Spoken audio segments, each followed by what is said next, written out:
फक्त 1% आपल्यासोबत माधव भंडारी, जयराज साळगावकर आणि फतेहचंद रांका आहेत. या पहिल्या भागामध्ये माधव भंडारी यांनी काळा पैसा आणि हा व्यवसाय याचा संबंध अतिशय घनिष्ठ आहे असं सांगितलं. तर अशा प्रकारचे बदल केल्यानंतरही, प्रस्तावित अशा स्वरूपाचे बदल केल्यानंतरही जी ट्रान्सपरन्सी, जी पारदर्शकता अपेक्षित आहे ती येईलच याची खात्री देता येत नाही असं जयराज साळगावकर म्हणाले. याच्या पलीकडे जाऊन एक महत्त्वाचा मुद्दा माधवरावांनी मांडला आणि तो म्हणजे 600 टन आयात केलेल्या 600 टन सोन्याचा आपल्याकडे हिशोब लागत नाही. हे सोनं नेमकं गेलं कुठे? या सोन्यावरच्या सरकारला मिळणाऱ्या कराचं नेमकं काय झालं? फतेहचंदजी काय सांगाल? काळ्या पैशाचा आणि आपल्या व्यवसाय नाही. फतेहचंदजी. सर, मला वाटतं या दोघांनी जर सरकारी आकडे जर वाचून आले असते तर हा प्रश्न त्यांनी उत्पन्न केला नसता. पहिली गोष्ट, जेव्हा म्हटले की दोघं जण म्हणतात 12 कोटी रुपयावर सूट दिलेली आहे, साप चुकीचं आहे. 6 कोटी रुपयाची लिमिट दिलेली आहे. 12 कोटी गेल्या वर्षीचा धंदा असेल त्यांना 1 रुपयापासून भरावा लागेल आणि जर 12 कोटीच्या आत असेल तर यावर्षी 6 कोटीच्या आत. माधवराव बरोबर आहे का? माधवराव बरोबर आहे? त्यामध्ये या टर्न ओव्हर मध्ये माधवराव म्हणा त्यांना नाही, या टर्न ओव्हर 100% मी सांगतो ते बरोबर आहे. कायद्याचं त्यांना निश्चित काही सवलती आहेत 12 कोटीच्या आतला. तो नाही नाही नाही नाही चुकीचं आहे. गेल्या वर्षीचा 12 कोटी असेल आणि त्याच्या खाली गेला असेल तर यावर्षी 6 कोटी. 12 कोटीच्या वर 1 रुपया झाला असेल तर पहिल्या रुपयापासून टॅक्स भरायचा आहे. माधवरावांना विनंती, परत कायदा वाचा. आणि दुसरी गोष्ट, या टर्न ओव्हर मध्ये फक्त सोनं 12 कोटीच्या आत आहे त्याला भरायचं नाहीये. सोनं जे ऑर्डर येते आपण 6 कोटी यावर्षी लिमिट आहे, 12 कोटी नाहीये. आपण चूक करताय कुठेतरी. आणि तू दुसरं गेल्या वर्षी जर 12 कोटीच्या आतला टर्नओव्हर यातल्या 600 कोटी, यातल्या 600 कोटी 600 टन सोन्याचं काय? मी येतो. 600 कोटीचं सर हे अक्षरशः चुकीचं आहे. गव्हर्नमेंटचे रेकॉर्ड काढा आणि वाचा. 905 टन गेल्या वर्षी आलंय. त्यातले 555 टन हे सोन्याचे दागिन्यामध्ये कन्वर्ट झालंय. 154 टन हे इन्व्हेस्टमेंट मध्ये गेलेलं आहे आणि 200 टन हे जे राहिलेलं आहे ते एक्सपोर्ट साठी गेलेलं आहे. मग हा हिशोब सरकारकडे पूर्ण आहे. मग आलं कुठे 600 टनचा बेहिशोब? कुठेही नाही. फतेहचंदजी, आज 555 टन जेव्हा मला फतेहचंदजी एक सांगा की बाकी सगळ्या गोष्टींवर मॅन्युफॅक्चरिंग, बाकी सगळ्या गोष्टींवर मॅन्युफॅक्चरिंग ड्युटी आपल्याकडे लागते, तर मग सोन्यावरती लागली तर प्रॉब्लेम काय आहे तुम्हाला? ना सर, आम्हाला तो आम्ही तर सांगितलंय ना सर की तुम्ही सेंट्रल वॅट लावा, टॅक्स 1% नाही, तुम्ही इम्पोर्ट ड्युटी वाढवा. तुम्हाला वाढवायचं आहे ना, 905 टन आलंय ना, तुम्हाला 555 टनवरच मिळणार आहे. कारण बुलियनला तुम्ही देत नाहीये, त्याला सोडलेलं आहे. जर 555 वर 1650 कोटी मिळणार आहेत, तुम्ही 905 टन जिथनं 27 बँका आयात करतायत तिथे 1% लावा, तुम्हाला 2300 कोटी रुपये मिळणार आहेत. मग मला एक सांगा, 600 कोटी टन हा आकडा आला कुठनं? सरकारचं कुठेही असं अलिगेशन नाही आहे 600 टनचं.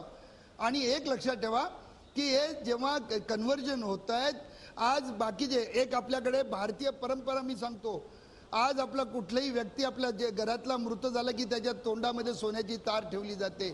भारतात दरवर्षी किती होतात? दररोज. त्याचप्रमाणे प्लेटिंगमध्ये आज नंतर आपले बाथरूमच्या फिटिंग्सला गोल्ड प्लेटिंग होतं, पेन्समध्ये गोल्ड प्लेटिंग होतं. मग याचा हिशोब कुठे? जर असं जर पाहायला गेलो तर याचा सगळा डिटेल पाहायला गेलो तो हिशोब आहे. 555 टन मध्ये हा हिशोब आहे. मग हे 600 टन आले कुठनं? 154 टन तुम्ही इन्व्हेस्टमेंट मध्ये दाखवताय, 200 टन एक्सपोर्ट केलाय. फतेहचंदजी म्हणजे काय आम्ही काय? जयराज बोला. हे जे आपण फतेहचंदजी आकडे देतात ना, तो ट्रेस लागलेल्या सोन्याचे आकडे आहेत. ट्रेस न लागलेलं जे एस्टिमेटेड कन्झम्पशन आहे नाही, सॅम्पल सर्वे प्रमाणे वर्ल्ड गोल्ड काउन्सिलचे हे वर्ल्ड गोल्ड काउन्सिलचे आकडे आहेत. वर्ल्ड गोल्ड काउन्सिलचा चुकीची माहिती देऊ नका. पण ती लेजिटिमेट माहिती आहे. सराफ हे जे आहे छोट्या 70% ती लेजिटिमेट माहिती आहे. इलेजिटिमेट माहिती टनेजचा अंदाज आहे, एस्टिमेटेड आहे ती. मला तुम्हाला फतेहचंदजी ही वर्ल्ड गोल्ड काउन्सिलची माहिती आहे. ही वर्ल्ड गोल्ड काउन्सिलची माहिती आहे. इलिजिटिमेट नाही, ऑथेंटिकेट अप्रूव्ह म्हणजे रिपोर्ट आहे. हा सरकार आहे. पण हे 600 टन जे आहेत statement ते करू एस्टिमेटेड नका. आहेत, ते वर्ल्ड गोल्ड काउन्सिलला उदयजी. माहित नाहीत. माधवराव बोला. नाही, पण आलं माधवराव कुठे? 905 टनचा मी हिशोब देतो ना. नाही, याच्यातला राकासाहेबच्या 905 पोटतिडकीने हिशोब देतोय आणि तुम्हाला. ज्या ठामपणाने एवढा सगळा स्वच्छ कारभार असल्याचं सांगतायत, त्यांच्याकडे जर एवढं सगळं पारदर्शक आहे, कुठल्याही प्रकारचं चोरीमारी काही नाही, त्याच्यामध्ये काही घोटाळा नाही, ही वस्तुस्थिती आहे, तर मग त्यांना या व्यवस्थेची अडचण काय? अरे, एकही त्यांनी व्यवस्था चोरीमारी स्वीकारली मला- असेल मला- का? माधवराव- त्याच्यात काहीच अडचण माधवराव येणार तुम्ही नाही. चोरीमारी व्यवस्था असा नको कोणाला शब्द वाटते. माधवराव चोरीमारी असा शब्द वापरताय. मला सांगा, सोन्याचे व्यापारी सर, किंवा आता- नाही, सुवर्णकार चोरीमारी हा शब्द एक व्यवहारामध्ये वापरला बरोबर आहे. जाणार. नाही, एक माफ करा.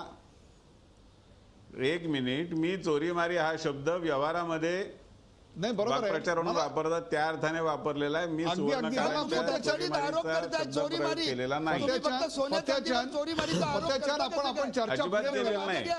फतेहचान आपण मी चर्चा पुढे साधा नेऊया. शब्द प्रयोग वापरला. पण माझं कुठलाही म्हणणं एवढंच अगोदर आहे विचार करून की शब्द- तुमचा व्यवहार जर सगळा स्वच्छ आहे, तुमच्या व्यवहारामध्ये दडवण्यासारखं काही नाही, अत्यंत पारदर्शक आहे, तर मग तुम्हाला ही व्यवस्था नकोशी का झाली? अगदी बरोबर आहे. सरकार जर फतेहचानजी, हाच व्यवस्था तर सवाल आहे. लावतंय, साळगावकर कारण साहेब आम्ही जसं म्हणाले 27 की आज वर्ष भोगलेले. पारदर्शकता नाहीये 27 आणि माधवराव आम्ही पारदर्शकता 27 वर्ष आणण्याचा प्रयत्न भोगली सरकार कशाला करतंय. त्याला इन्स्पेक्टर इतका राज पाहिजे? निकराचा विरोध कशामुळे आहे? सर मग पारदर्शकतेला विरोध करण्याच्या सर, मागची तुम्ही कारणं पहा सांगितली जरा, पाहिजे. आता मी सांगतो, तुम्ही ऐकायला पाहिजे ना. बोला मी बोला. सांगतो ना, प्रत्येक गोष्टीचं इन्व्हेंटरी आज छोट्या छोट्या व्यापाऱ्यांनी ठेवायची कशी, आणि नाही ठेवली की तुम्ही जेल दाखवली त्यांना, तुम्ही त्यांचे सोनं जप्त करणार. आज गिराईक जेव्हा दागिने घेऊन येतो, त्याची जो तो मजुरी आम्ही घेतो, फक्त त्याचे जुने दागिने नवीन करून देतो, त्याच्या व्हॅल्युएशनवर तुम्ही टॅक्स लावणार आहे. हा जुलमी कायदा नाही तर काय? आणि त्या टर्नओव्हर मध्ये धरणार. अरे, गिराईकांनी काही विकत घेतलं नाही, सोनं विकलं नाही किंवा खरेदी केलं नाही, त्यांनी फक्त नवीन दागिने बनवायला दिले, तर त्याला तुम्ही 1% टॅक्स लावणार, त्याच्या परत 1.2 वॅट लागणार, परत LPT लागणार, म्हणजे 3% काही न करता, म्हणजे 900 रुपये तोड्याला गिराईकाला तुम्ही बुरदण देणार. कायदा करताना विचार करा. आणि दुसरी गोष्ट, जर उद्या तुमच्याकडे डायमंड 1 कॅरेटचा 6 लाख रुपये किंमत आहे, तुम्ही अंगठी करायला आला, तर त्याची व्हॅल्युएशन आम्ही डिक्लेअर करायची बाजार बारपण, आणि त्याच्यावर ड्युटी द्यायची आम्ही. अरे, हे कुठला कायदा हा? मला फतेहचान हे मला असे जोडून कायदे असतात का? मग हेच फतेहचान असतं याला का? याला जोडूनच मला तुम्हाला एक प्रश्न नाही, नाही, विचारायचा आहे की राकासाहेबांच्या- असं म्हटलं होतं. राकासाहेबांच्या माधवराव बोलण्यामध्ये. तुमच्याकडनं उत्तर घेतो फतेहचान, पण उत्तर आधी आणखीन एक मुद्दा आपण घेऊया. फतेहचानजी, सर्वसाधारणपणे हे जे सुवर्णकार व्यापारी होते, सुवर्णकार होते, हे सर्व भारतीय जनता पक्षाचे समर्थक पारंपरिकरित्या मानले जातात. ही अशी अवस्था आली आपल्यावर आता या कायद्यानंतर की एक ही भूल कमल का फूल. सर, बेरोजगार करतायत लाखो करोडो लोकांना. सर, हे छोटे व्यापारी आज जर यांच्या भीतीने 27 वर्ष ज्यांनी जे छळले गेलेले आहेत, ती सगळी दुकानं बंद करतील, बेरोजगार होणार आहे. यांना मोठे व्यापारी जे ऑर्गनाइज ठेवायचे आहेत आणि जे नोकरदार आहेत त्यांना ठेवायचं, मधला सगळा साफ करायचा आहे. आणि म्हणूनच आम्ही जेव्हा आज पुण्यातले 8 आमदार आणि 1 खासदार आम्ही व्यापाऱ्यांनी निवडून दिले, आता आम्हाला ती चूक केल्यासारखी वाटतेय. कारण जर तुम्ही आमच्याच संपूर्ण जीवनावर उठला असाल, आणि जर बेरोजगार आज भारतीय लोकांना, भारतातल्या लोकांना, की आज महाराष्ट्रातल्या कारागीर लोकांना तुम्ही बेरोजगार करणार, इन्स्पेक्टर राज आणणार, भ्रष्टाचार होणार, अरे खेडेगावात जाऊन तो सतवणार. आज तुम्हाला सगळ्यांना माहिती आहे की कोट्यावधी रुपयाची संपत्ती कोणाकडे सापडतीये. आज व्यापाऱ्याकडे कधी सापडत नाही. तो मेहनत करतो सकाळी 8 ते रात्री 10, 11, 12, 13 तास, आणि त्याला तुम्ही चोरीमारी म्हणताय. आय एम सॉरी टू से, मला असं बोलायला नाही पाहिजे. मी आय रिस्पेक्ट माधवराव भंडारी, परंतु आज त्यांनी जे शब्द वापरले आहेत खरोखरच चुकीचे आहेत. मला आणि तुम्हाला एक म्हणून प्रश्न राग विचारायचा आहे. येतो माधवराव की याचं आम्ही उत्तर देतील. इमानदारीने फतेहचान कोट्यावधी रुपयाचे टॅक्स भरतोय. फतेहचान, उद्या GST आल्यानंतर आपल्याला यापेक्षा ऍडिशनल टॅक्स भरावा लागणारच आहे. मग तो आत्तापासून दिलात तर बिघडलं आम्ही कुठे? तयार आहोत. आम्ही जर तयार आहोत. ट्रान्सपरन्सी असेल, जर तुमच्या व्यवसायात ट्रान्सपरन्सी सर, असेल, GST पारदर्शकता असेल, सर, सगळ्याची लिखापडी व्यवस्थित झाली असेल, जर कोणत्याही प्रकारचा अनअकाउंटेड मनी किंवा अनअकाउंटेड गोल्ड अख्ख्या व्यवस्थेमध्येच जर नसेल असं आपल्याला म्हणायचं असेल, तर मग या पारदर्शकतेला एक मापदंड लावला, एक कसोटी लावली, त्याला आपला विरोध कशा करता? सर, GST बघा, सोनं सेंट्रल एक्साइज मध्ये आहे, हे अजून दिशाभूल करतायत. 7113 या हेड खाली सोनं आहे, आतापर्यंत एक्झम केलेलं आहे. कारण हे भारतीय रिलिजियस आणि सेंटिमेंटल आहे. परंतु जीएसटीला आम्ही तयार आहोत, जीएसटीच्या कायद्याप्रमाणे तयार आहेत, पण त्यासाठी हे जे म्हणतात ना जीएसटी आणण्यासाठी सोनार ड्युटी लावायला पाहिजे, हे साफ चुकीचं आणि दिशाभूल करणार आहे. आधी सेंट्रल एक्साईज मध्ये आहे, तुम्ही केव्हा येणार ना? आता किती जवळजवळ मला वाटतं 135 आयटम्स याच्यामध्ये नाही जीएसटी, आणि त्यांना जीएसटी मध्ये येणार आहेत. आमच्याकडे पारदर्शकता आहेत. जे कोणी म्हणत असेल तर चुकीचं आहे की पारदर्शकता नाहीये. माधवराव, काही आरोप करणं म्हणजे चुकीचं आहे. नाही, मला पहिली गोष्ट म्हणजे मी जो मगाशी स्पष्ट केलं, मी चोरीमारी हा शब्द कुठल्याही वाईट उद्देशाने हेतूने वापरलेला नाही. त्याबद्दल जे त्यातून व्यक्त होतं त्याबद्दल मी सर, दिलगीर आमची आहे. बदनामी होते त्याच्यावर चोरीमारी म्हटल्यावर. दुसरा मुद्दा जो राकासाहेब पुन्हा सांगतायत, बोला माधवराव. दुसरा मुद्दा जो राकासाहेब पुन्हा सांगतायत ते छोट्या कारागिरांचा, व्यापाऱ्यांचा हवाला देत आहेत. मुळात छोटा व्यापारी, छोटा कारागीर हा या कक्षेमध्ये येतच नाहीये. जो या कक्षेमध्ये येईल तो मोठा, ज्याचा टर्नओव्हर भरपूर आहे तोच येणार. दाखवतो, सिद्ध करून ज्याचा दाखवतो. टर्नओव्हर भरपूर आहे अशा लोकांची संख्या किती आहे? छोट्या व्यापाऱ्यांच्या म्हणजे काही मुठभर लोकांच्या हितासाठी म्हणा किंवा काही मुठभर लोकांच्या हितसंबंधांसाठी देशातल्या संपूर्ण एका क्षेत्राला वेठीला धरण्याचा हा प्रकार आहे, असं मी जो म्हणालो तेवढ्यामुळे. अगदी बरोबर की वर्षाला 12 कोटी किंवा 6 कोटी, त्यांचं 6 कोटीचा म्हणणं आहे 6 कोटी म्हणून चला, पण 6 कोटी म्हणजे सुद्धा दिवसाला 20 तोळे सोन्याची उलाढाल झाली. आणि दिवसाला 20 तोळे सोन्याची उलाढाल किती दुकानं करतात, किती सोनार करतात? त्यामुळे अशा तऱ्हेचा छोट्या लोकांचा नाव पुढे करून काही मोठी मंडळी स्वतःचे हितसंबंध जपण्याचा प्रयत्न करतायत. हा यातला वस्तुस्थिती आहे. आणि जर सगळा तुमचा व्यवहार स्वच्छ आहे, सगळ्या गोष्टी तुम्ही नीट कायदेशीर पद्धतीने करता आहात, तर व्यवस्थेला विरोध असण्याचं कारण काय? ह्याचं उत्तर मिळत नाही त्याच्यामध्ये. मला सरकार व्यवस्था लावायचा प्रयत्न करताय, पारदर्शकता आणण्याचा प्रयत्न करताय, आणि तो तुम्ही करू देत नाही. ही यातली वस्तुस्थिती आहे. माधवराव, तुम्ही विरोध का केला होता असं म्हणतात, तेव्हा हीच व्यवस्था काँग्रेस लावत होतं.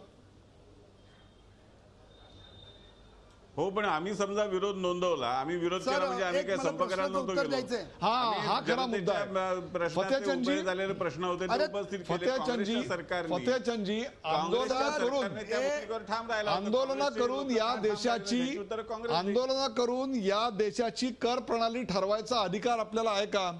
आपण असं समजताय का की आंदोलन करून या देशाची कर प्रणाली बदलता येईल, या देशामध्ये ट्रान्सपरन्सी आणण्याचा प्रयत्न थोपवता येईल असं वाटतं आपल्या आंदोलनातून? सर, आम्ही आंदोलनाच्या अत्यंत विरोधात आहोत. आम्हाला भारताची प्रगती पाहिजे. We are proud that we are Indian. परंतु तुम्ही आमची जर गळचेपी करणार असाल आणि आम्हाला ट्रेडमधनं बाहेर पाडणार असाल तर चुकीचे धोरण, तर त्याला नक्की विरोध होणार आणि त्याला आंदोलन कोणी मागून देत नाही. आतापर्यंतचा अनुभव आहे.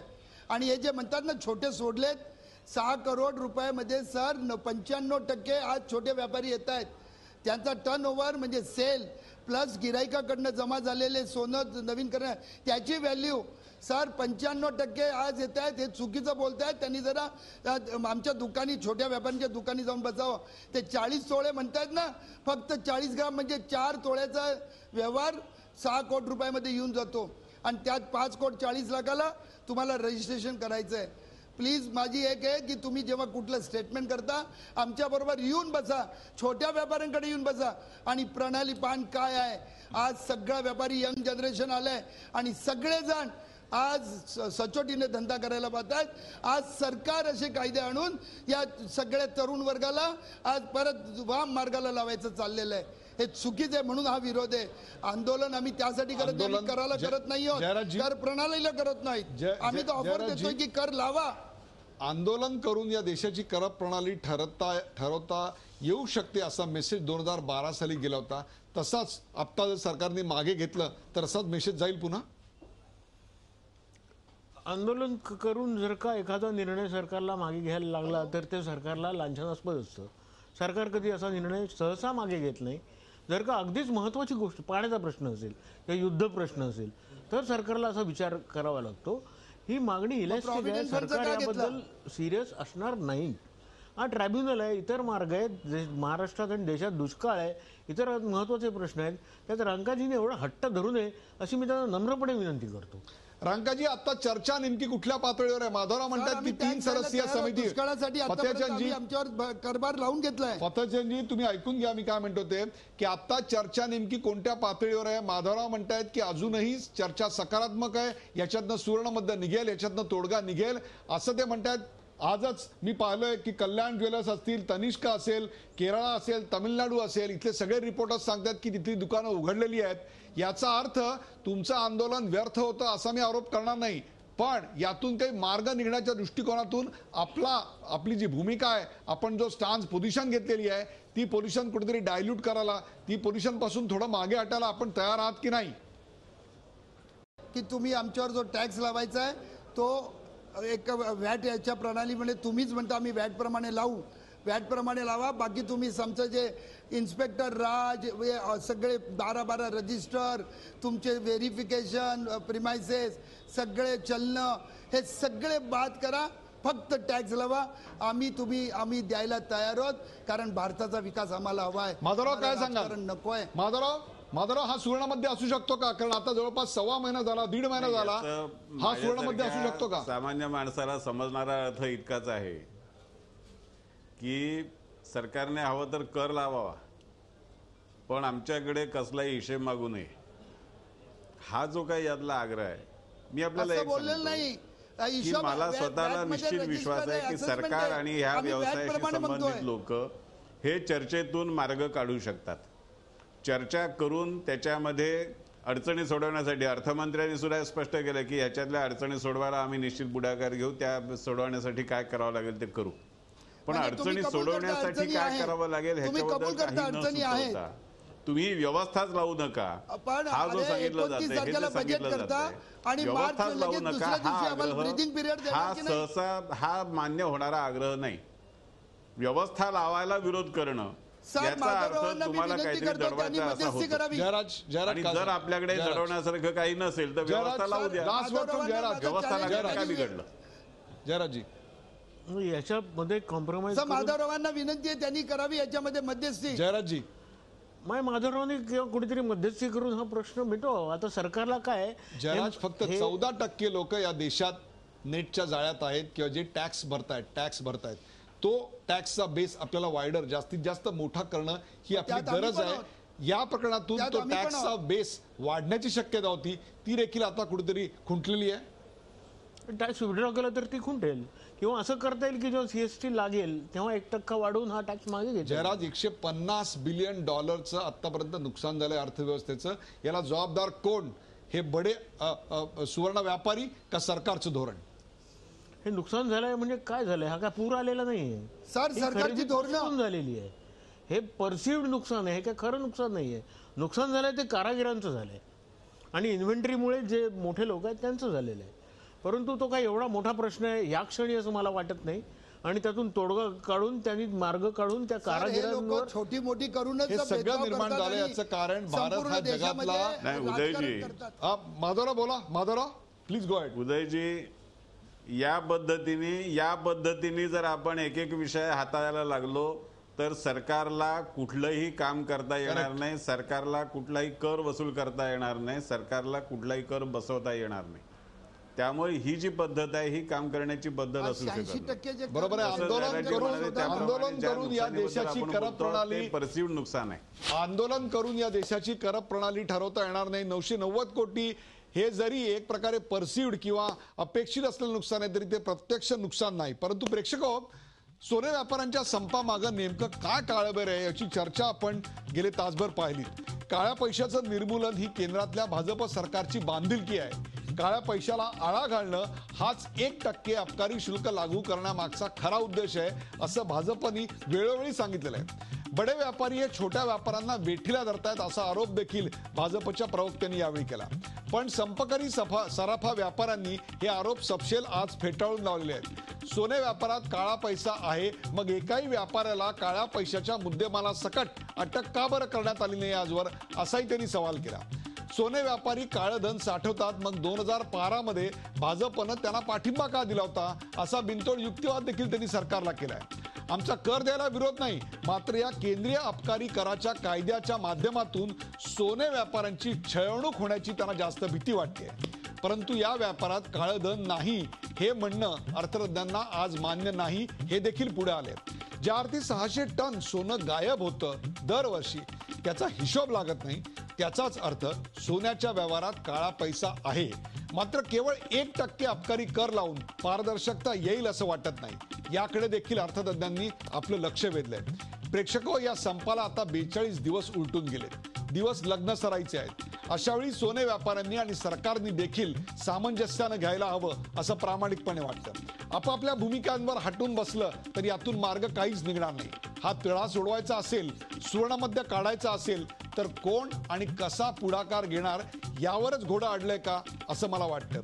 आपले व्यवहार जर पारदर्शक असतील तर मग त्याच्यावर कुठूनही कोणी केव्हाही पाहिलं तर काय बिघडलं, हाच यातला खरा सवाल आहे. आमचे व्यवहार पारदर्शक हे आमच्या मते पारदर्शक आहेत का सरकारी नियमांप्रमाणे पारदर्शक आहेत, इथंच तर खरं ओढं अडलंय.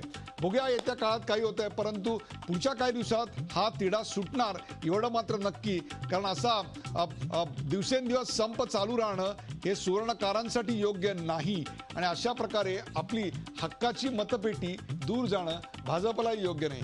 या चर्चेत सहभागी झाल्याबद्दल सर्व मान्यवरांचे आभार. ताज्या बातम्यांसाठी पाहत राहा झी 24 तास. रहा एक पाऊल पुढे.